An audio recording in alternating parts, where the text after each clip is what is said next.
بسم اللہ الرحمن الرحیم۔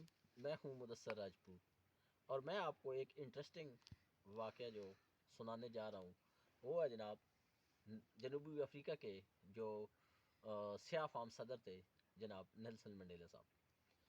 جب سیاہ فام صدر نیلسن منڈیلا برسر اقتدار آئے تو انہوں نے آتے ہوئے تمام لوگوں کے لیے عام معافی کا اعلان کر دیا، اور ان میں وہ لوگ بھی شامل تھے جنہوں نے ان پر مظالم کیے۔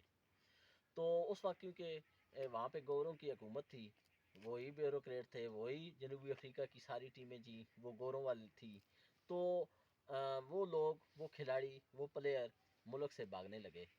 تو جو رگبی کی ٹیم تھی، تو نیلسن منڈیلا نے ان کے کپتان کو ڈھونڈا اور اس کو کہا کہ آپ میرے اس ملک کے لیے اپنی جو خدمات ہیں ان کو جاری رکھیں، آپ ادھر کام کریں، آپ کھلاڑیوں کو یکجا کریں اور دوبارہ ہم ایک مضبوط ٹیم بنائیں گے۔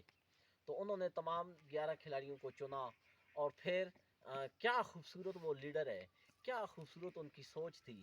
انہوں نے تمام پلیئروں کی جو تصاویر ہیں وہ اپنے روم میں لگوائیں، اور تمام لوگوں کی جو تصاویر کو دیکھ کر ان کے نام یاد کیے، اور جب ان سے ملاقات کی تو ساروں کو ان کے نام سے بلایا۔ یوں ان کو یہ اعتماد حاصل ہو گیا کہ ہمیں سیاہ فام جو لوگ ہیں یہ ہمیں کچھ نہیں کہیں گے۔